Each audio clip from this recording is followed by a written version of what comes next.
Good morning, good morning, good morning. Kalasgawa, kami nag-record na to. Good morning mga badi. Musta? Kumusta ba ang tuang mga panikay-sikay diha sa tuang tagsa-tagsa kapanimalay? Ug mga adlaw na gyud ang birthday sa tuang pinalanggang Tatay Digong nga naa karon nagbakasyon sa Netherlands, The Hague, Netherlands.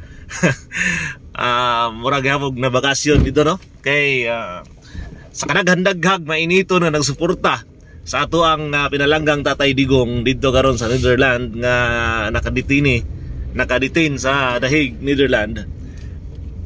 Grabe, init kayo ang suporta sa mga tao, no? Malipay ito ba daghan kayo ang suporta, almost siguro nasa mga 90%, no? Sa mga Pilipino ang nisuporta o naghatag sa ilang simpatiya sa ato ang dating Pangulong Rodrigo Duterte.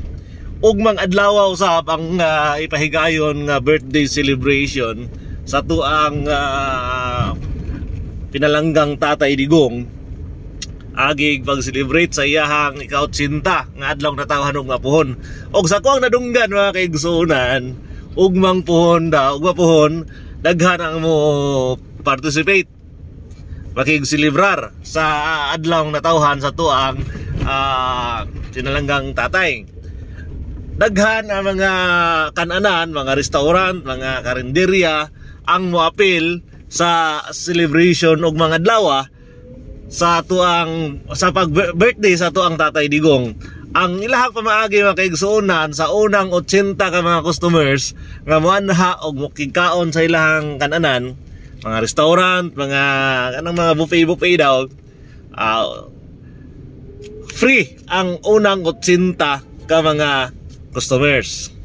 Wow, atong ang problema na lang nato ani karon, ambot lang mo da kung dili ni fake news kay nadunggan ra po na ko ni sa kuang kaila o sa hongihong pa lang niya basin og ma-fake news ta ni, basta daghan lagi daw mga kananan, mga buffet, mga karinderya, restaurant ugma diri sa Davao amot lang sa ubang bahin sa tuang nasod, pero ugma daghang makiguan. So maniid da maniid da kay siyempre, daghan kayong ipanggutom karon nga mga kaigsuonan na to nga mga Pilipino tungod sa ikaw ba naman na under the aning administrasyon, kakita mo ginato kung unsay dagan sa tuang nasod karon nga kung ikaw trabahante ka, ikaw na noon ang gutom karon. Kung ikaw taxpayer ka, gutom na noon ka karon nga naman. Pila ra bang kita sildo na to kaanong tax, no?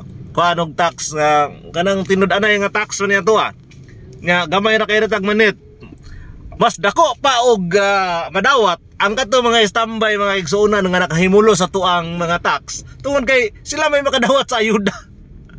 Hayahay mga tambay karon. So ang uban ang lang gibuhat nang resign sa ilang mga trabaho aron makadawat og ayuda. Huy, noon sa naman in tao ning, di ba? Imbis ang buhaton sa gobyerno tagaan og livelihood kining mga walay pangita, kining mga walay mga trabaho karon, ilang itabangan nya bawal nimo pat yon mga adik karon kay masuko ang ato ang gobyerno. So basta ugma birthday sa tuang Tatay Digong, maki-celebrate ang uban na sila prayer rally nga pagabuhaton, ang uban basin makamarites lang, makimarites lang o ang uban mupila diya sa mga kananan sa tuang mga celebrate nga mga kananan diri sa Davao aron makikaon sa unang 80 ka mga customer og free kung tinuod ng galing niya nindot des pangitaon na to ning mga kananan aron ma-free ta ba itaw, no? Happy birthday Tatay Digong. Ang na-feel man gid siguro nimo ang suporta sa halos tanan nga Pilipino naaman sa nasod Pilipinas diri sa tuang nasod karon o naaman sa ubang nasod.